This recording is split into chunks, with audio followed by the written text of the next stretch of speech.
Happy Monday. If you're new here, I'm Taihesia Lane, a licensed professional counselor, ordained minister, and the founder of Family Ties Christian Counseling, where we believe that healing is possible when biblical truth meets clinical excellence. I'm coming to you with Mental Health Mondays. Mental Health Mondays is an opportunity for you to jumpstart your work week, your school week, or just your week with a word to boost your mental health. Last week, we talked about taking our emotions out of the driver's seat.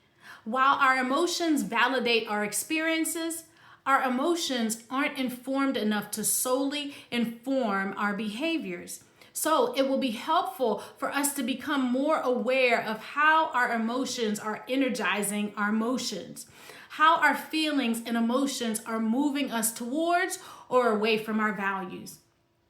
Our emotions better serve us as a passenger and not as the driver.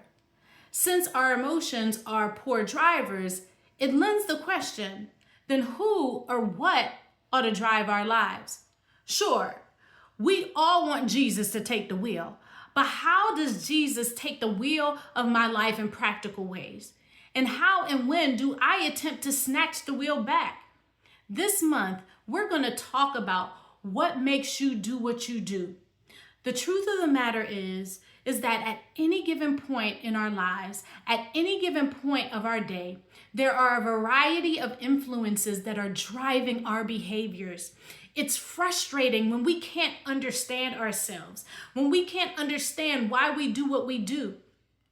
Many of the folks that I work with in counseling come because they're trying to make sense of themselves. They're trying to understand their relationship cycles that are negative. They're trying to understand what feels like an unhealthy family dynamic.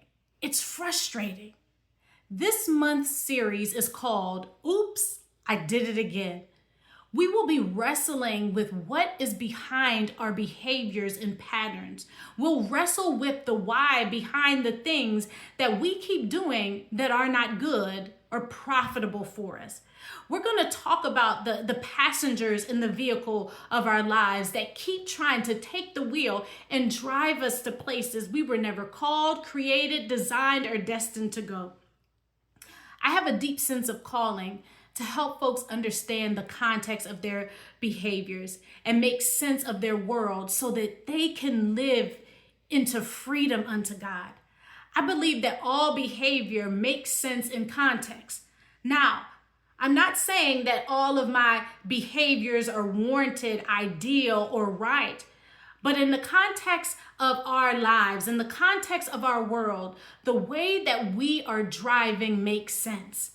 Based on who or what are driving in our vehicle, and especially who or what is in the driver's seat, contextualizes my driving patterns. All behavior makes sense in context.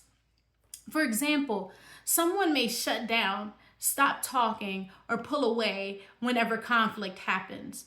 On the surface, it may look like they're being cold, distant, or dismissive. But when we slow things down and look at the context, that behavior may have developed because early in life, speaking up led to criticism, rejection, punishment, or being misunderstood.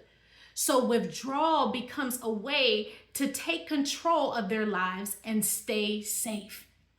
In Romans 7, I believe the Apostle Paul helps us to understand this cycle and place of frustration that we can find ourselves in. It's a place where the backseat drivers in our lives are driving my behavior rather than the one who leads and guides me into all truth. Paul says, starting in the second part of verse 18, that I have the desire to do what is good, but I cannot carry it out. For I do not do the good that I want to do, but the evil I do not want to do, this I keep doing. We will be using Romans 7 as a guiding text for this month as we explore this phenomenon that ensnares us and frustrates us.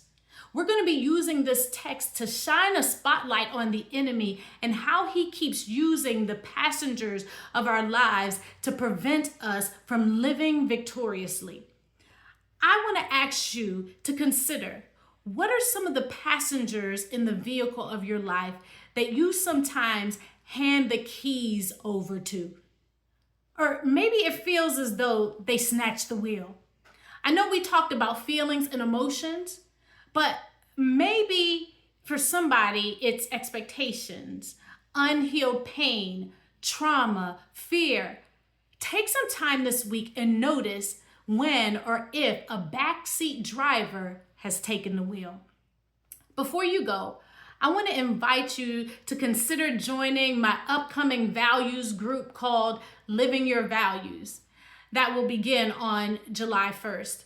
There'll be 2 group options, but you can find the registration link and more information about it in the description below.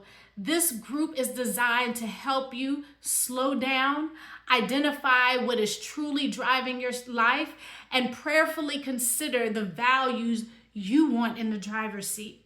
Together, we'll explore how emotions, expectations, fear, unhealed places can sometimes take the wheel, and how to realign our choices with who God is calling us to be. Again, I'm Taihesia. This is Mental Health Mondays.